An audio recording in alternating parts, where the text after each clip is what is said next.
Who's ready for a book review? Buster is!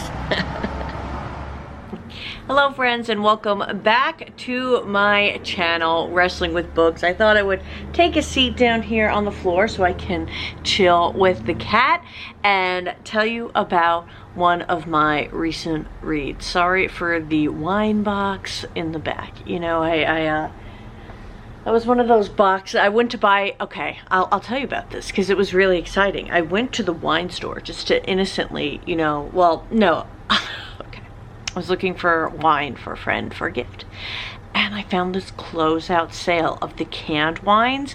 They had 4 packs, different brands, like they were 4, you know, you got 4 cans of wine in a pack, $2. And that equals, those 4 packs equal like over a bottle of wine. So like I got a ton of these 4 packs and they put it all in there. But right now I am celebrating Bookmas in July here on this channel, so I wanted to read some Christmas books. So I read Prejudice and Mistletoe by Melissa de la Cruz. She is a best-selling author. She's written some fun Disney books, I believe the Descendant books. So I wanted to check this one out, and also you can see the little icon set. You can't see what it says, but it says that this was turned into a Hallmark original movie. This, or soon to be, but since this came out in 2017, I'm wondering if that already happened. So I'll look at my little, I don't know if you can see there he is, the little baby. That's why I sit here. Okay, so, this is a Pride and Prejudice retelling, but I have to tell you guys, like, I've never read Pride and Prejudice, and I've never even like watched any of the films of it. I've only read like retellings and watched retellings and things like that.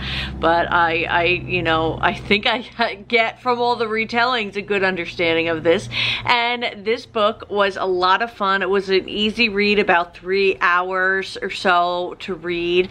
And it tells the story of Darcy Fitzwilliams, who leaves her hometown in Ohio and becomes a huge deal in Manhattan. She is one of the wealthiest females under 30. She's 29 years old, works for a hedge fund company, making people money, and does not turn back. She has not been home for Christmas. She feels kind of misunderstood by her hometown and her family, who pressured her to kind of marry for local status as opposed to just being her own, you know, I guess future in self. So she left home, but that person that her family wanted her to marry, she's still on again, off again with, because it's easy. Not because there's any sort of spark there. His name is Carl, but because it's easy.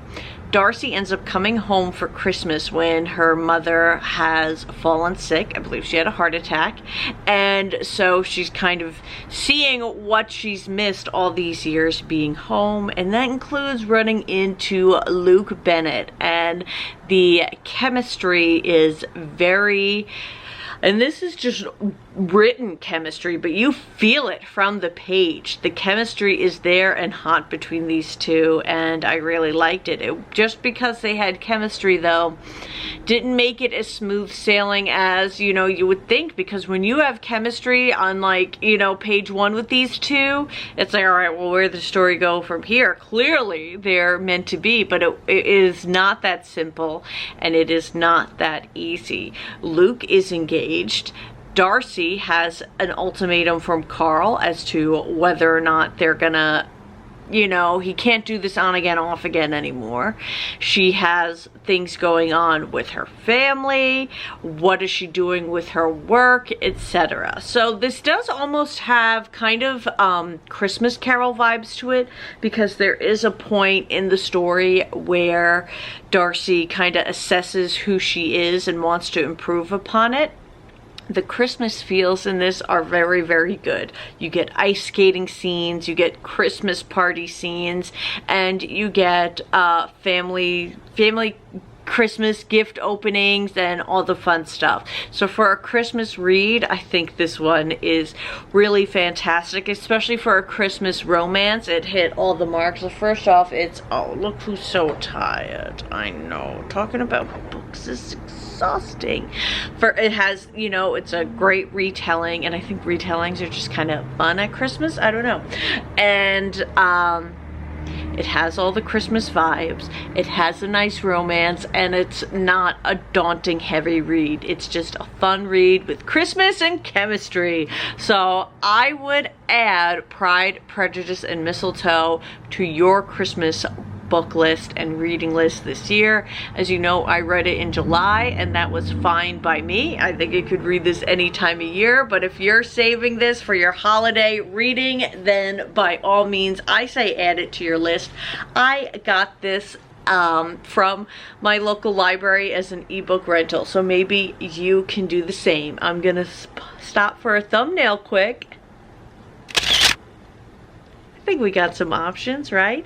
And I'm going to remind you that I am going to be back tomorrow with another video. I actually finished 3 books yesterday because I was not feeling well, and I took the complete day off, and it was glorious. I've never finished like 3 books in one day in my life, so it was great. So that's what we got, guys. Thank you for being here, and I will see you again tomorrow.